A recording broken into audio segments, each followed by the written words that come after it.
আমি আগামীকাল করব এরকম নিশ্চিত করে বলিও না, ইনশাআল্লাহ দিয়ে বলো। কারণ হবে কিনা তুমি শিওর জানো না, জন্য ভবিষ্যতে যত কাজ করব সবকিছুতে আমরা কি বলবো? ইনশাআল্লাহ। আমরা অনেকে ইনশাআল্লাহ মাশাআল্লাহ কোথায় কোনটা ফিট করতে হবে জানি না, এই জন্য বলি যে আমার আব্বা মারা গেছে ইনশাআল্লাহ।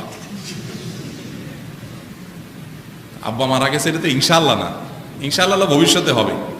তো ভবিষ্যতে আমি যাবো ইনশাআল্লাহ, আসবো ইনশাআল্লাহ, দেবো ইনশাআল্লাহ। আর অতীতে হলে সেটা কি? যদি ভালো কিছু হয়ে থাকে আলহামদুলিল্লাহ হয়েছে, মাশাআল্লাহ হয়েছে, আলহামদুলিল্লাহ মাশাআল্লাহ অতীতে। আর ভবিষ্যতে হলে ইনশাআল্লাহ। আর আল্লাহর কোন কুদরত দেখে আশ্চর্য, ইতিবাচক আশ্চর্য কিছু দেখলে সুবহানাল্লাহ, এটা আশ্চর্যজনক। এখন আপনি একটা হারাম জিনিস দেখে বলতেছেন সুবহানাল্লাহ, তো হবে না। ওটা দেখার পর বলতে হবে কি? নাউযুবিল্লাহ, আল্লাহ আমাকে পানা দান করুক, আমাদের জন্য এগুলা না।